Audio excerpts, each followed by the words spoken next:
SoundCartel.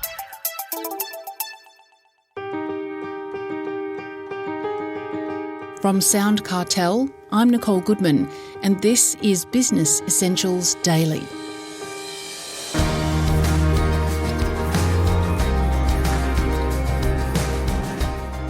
We all want to do better at sales, but sometimes we get so hung up on the end goal that we forget the fundamentals of building a great sales team. Anna Glynn, speaker, author and coach on thriving workplaces, has 6 principles that can act like a blueprint for sales success.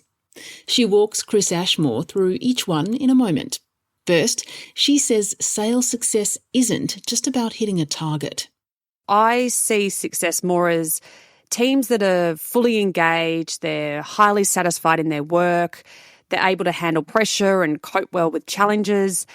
They have high well-being, and because of all those factors, they actually perform at their best. So to me, that actually summarises thriving, and that is much more closely related to my definition of success. What then makes a poor sales team?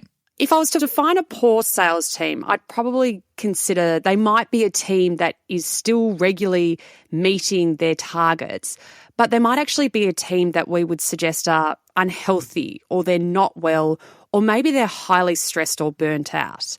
Maybe they even consist of what I like to call these brilliant jerks. So they're actually not good teammates, and they might actually be someone that's quite toxic within cultures, or they might be a drainer, so someone that actually drains our energy. And because of all these things, the way they're showing up in their work, they're probably taking this home with them as well. So they could still be making targets, but I don't think overall we would say that they're a thriving sales team. Just going back on what makes a good sales team, and you mentioned thriving, is there a way to measure that though? How would you determine whether a team is not thriving or is thriving? Absolutely. So there's lots of measurements available. So specifically for me, I look at those 4 quantitative measures. I look at how engaged a team is, how resilient they are, how well they are, and then how they are performing. So we can actually use evidence-backed measures, so measures that have been developed by some of the leading researchers in the world to actually assess where our teams are at on each of those different scales. Now, you have 6 secrets to sales success. Could you share what they are? We'll go through each step by step, and the first is playing to strengths. One of my favourites, if I can have a favourite. But I think we've all heard that saying, play to your strengths before. And certainly what the research would suggest that to be at our best, we need to play to our strengths, and we need to actually manage our weaknesses. So that perhaps actually is different to the way that we've been traditionally brought up in our workplaces. So often our focus is much more on how do we fix our gaps, or how do we fill our holes, or how do we become better at our weaknesses. But that actually only ever achieves average performance. If we want to exceed performance and reach high performance, we need to be playing to our strengths. So strengths in this light are defined as things that we are good at, things that actually energize us, and they're things that we enjoy doing and we can do them more regularly, which is why we want to be doing them more and more at work. As I said, though, unfortunately, we tend to focus a lot on our weaknesses, and that's because of 3 obstacles that get in the way. So the first being our negativity bias, which is inherent within all of us, which actually makes us want to focus on our gaps and our weaknesses. The second, I alluded to earlier, is that our workplaces traditionally have been set up in a way to influence us to actually focus on our weaknesses. And lastly, I believe that in Australia, in our culture, we have this tall poppy syndrome where we don't want to be seen as being too overconfident and walking around and talking about all these things that are great with us. However, the science and research would definitely suggest that we should be playing to our strengths if we want to thrive.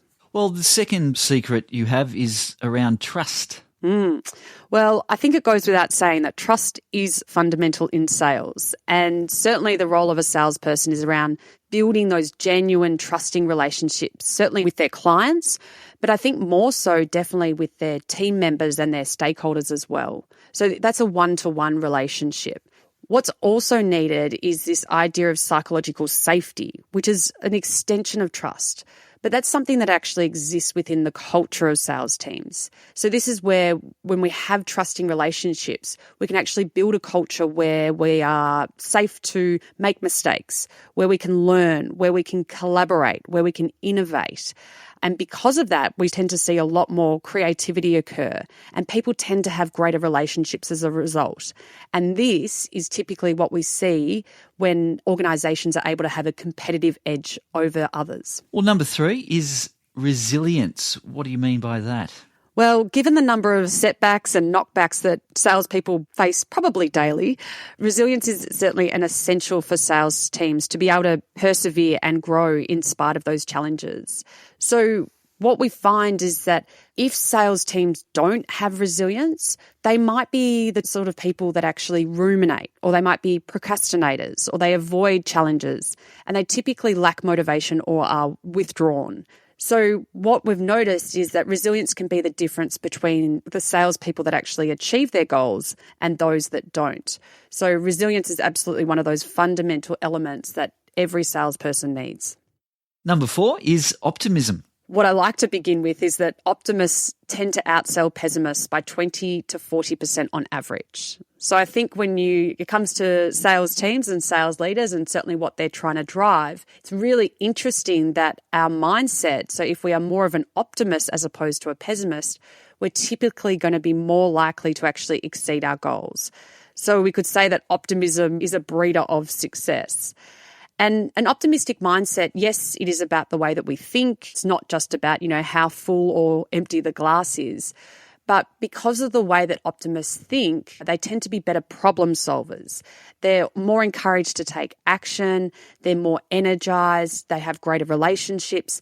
And because of all those factors and many more, that's why they actually tend to perform better as well. I suppose the more successful you are, the more optimistic you become, and that leads to more success. So it's that snowball effect. Absolutely, that's it. But it's not the success that breeds optimism, it's the optimism that breeds success.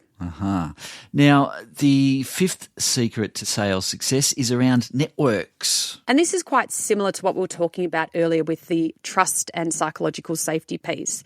But I've given our relationships sort of 2 elements in these 6 secrets because really, at the end of the day, our relationships are one of the most important factors, certainly in our personal lives, but of course in our professional lives and with sales teams. And as I alluded to earlier, quality relationships are fundamental to sales success. So we have to prioritise the nurturing of what we like to distinguish as high-quality relationships as opposed to low-quality ones. And this is with certainly our clients, but our team members, and also our other stakeholders across our organisations and industries.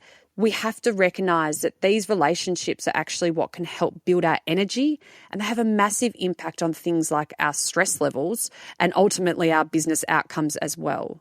We also, need to consider how we're showing up and what relationships we seek out, because typically what we want is the relationships that light us up. These are relationships that we have with energizers.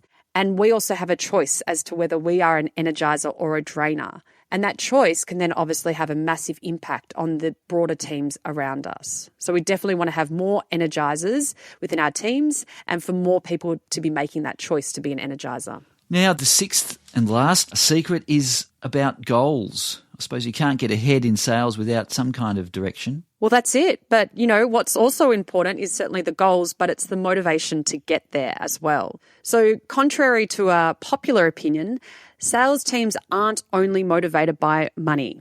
So what we know certainly from the research about salespeople and all human beings is that intrinsic motivation is actually the key to achieving our goals, not external factors like money or punishment. So definitely not a lot of need for that whole carrot or stick approach anymore.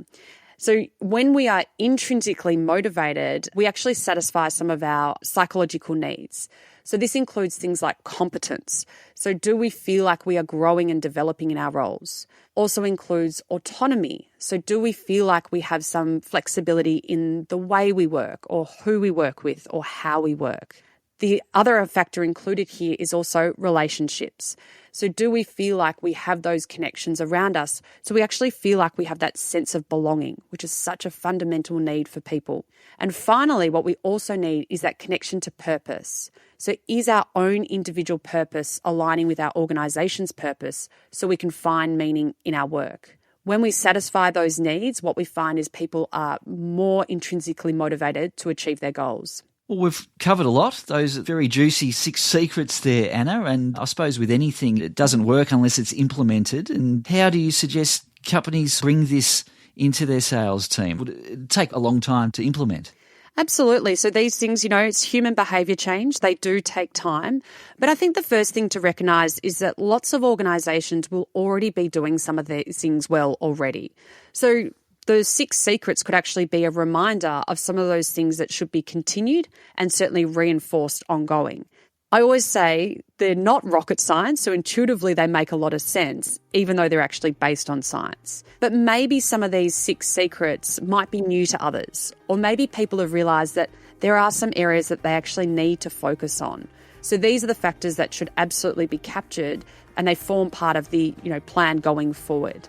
And as you said, we certainly can't do everything at once, and the change won't happen overnight, but it's certainly well worth it. That was speaker, author and coach Anna Glynn.